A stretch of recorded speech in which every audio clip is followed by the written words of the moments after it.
Welcome to the Making of a Nation, American History in VOA Special English. A new leader stood before the American people on March 4th, 1913. He was Woodrow Wilson, the 28th President of the United States. Wilson belonged to the Democratic Party. He was progressive in his belief that government should take an active part in efforts for social reforms. This week in our series, Kay Gallant and Harry Monroe begin the story of Wilson's presidency.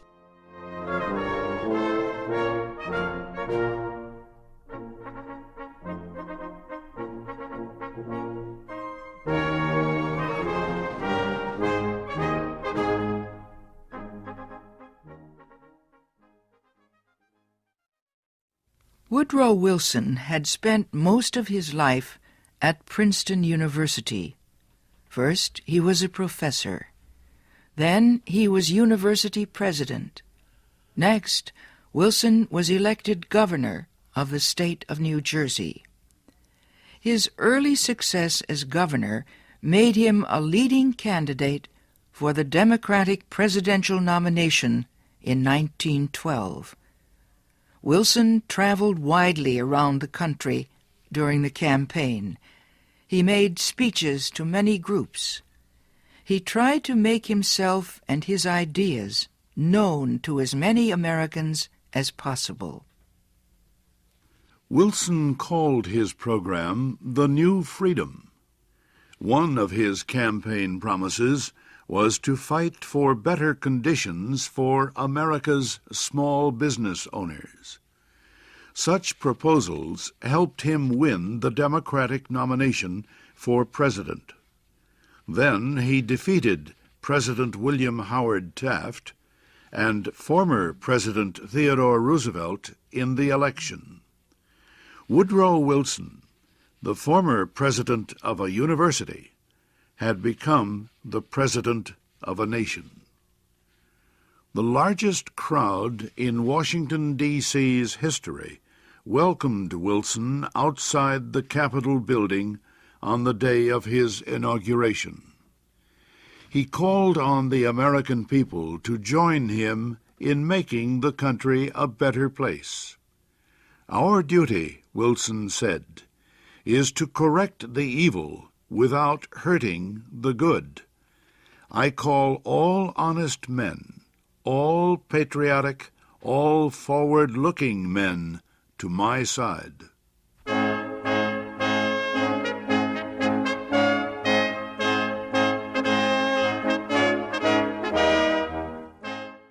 Wilson wasted no time.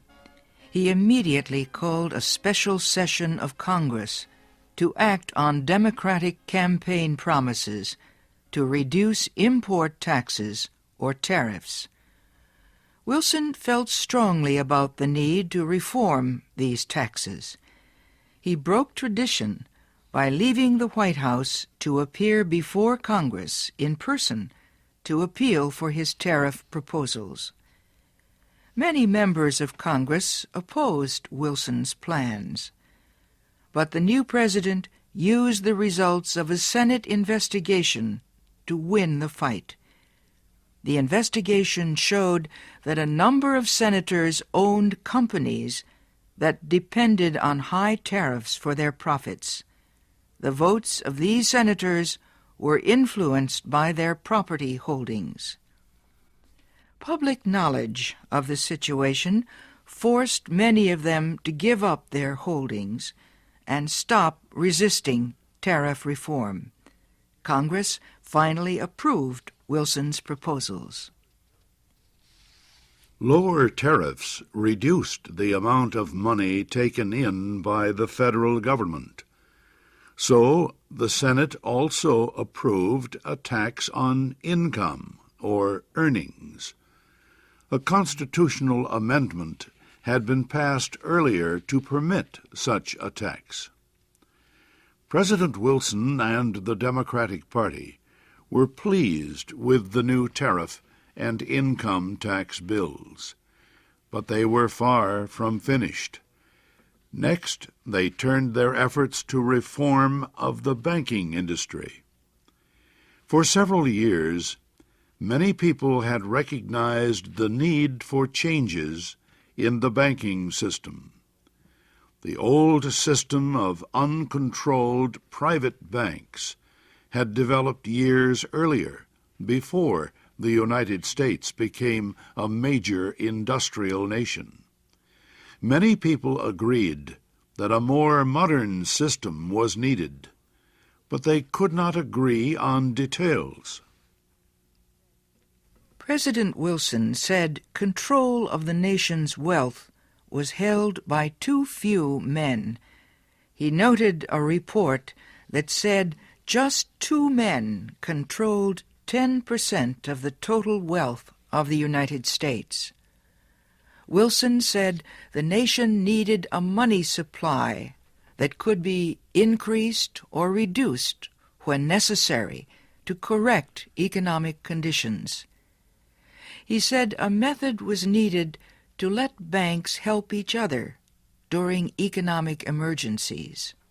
And, he said, laws were needed to prevent a few wealthy men from using the economic resources of the country for their own purposes. Finally, Wilson said the control of this system of banking must be public, not private. It must belong to the government itself. Wilson called his proposal for a central bank the Federal Reserve System. Under the plan, the nation would be divided into 12 areas.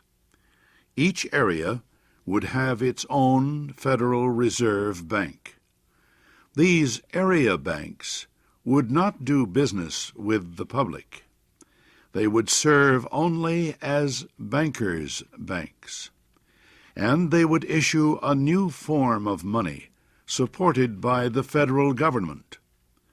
Most important, the leaders of the new system would be chosen by the government, not by private business.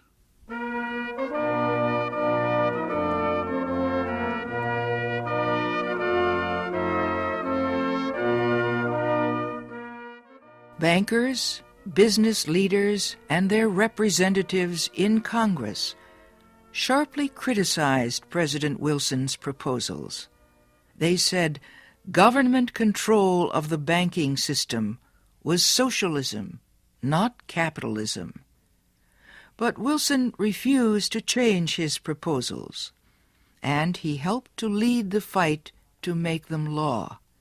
Finally, Congress agreed.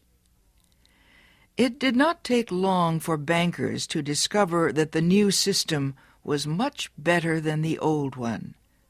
Today, the Federal Reserve System is one of the most important institutions in the United States. For Woodrow Wilson, the fight over the banking system was yet another political success. He had won major reforms in the nation's tariffs, taxes, and banking systems.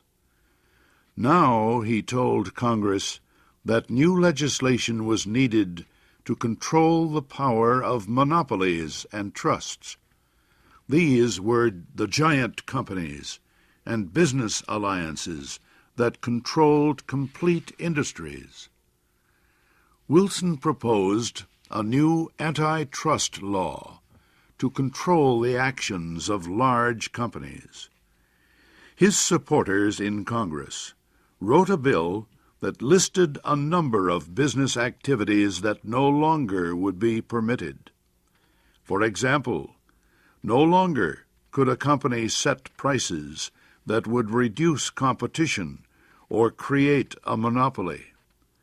No longer could corporations buy stocks of competing companies. No longer could they demand that a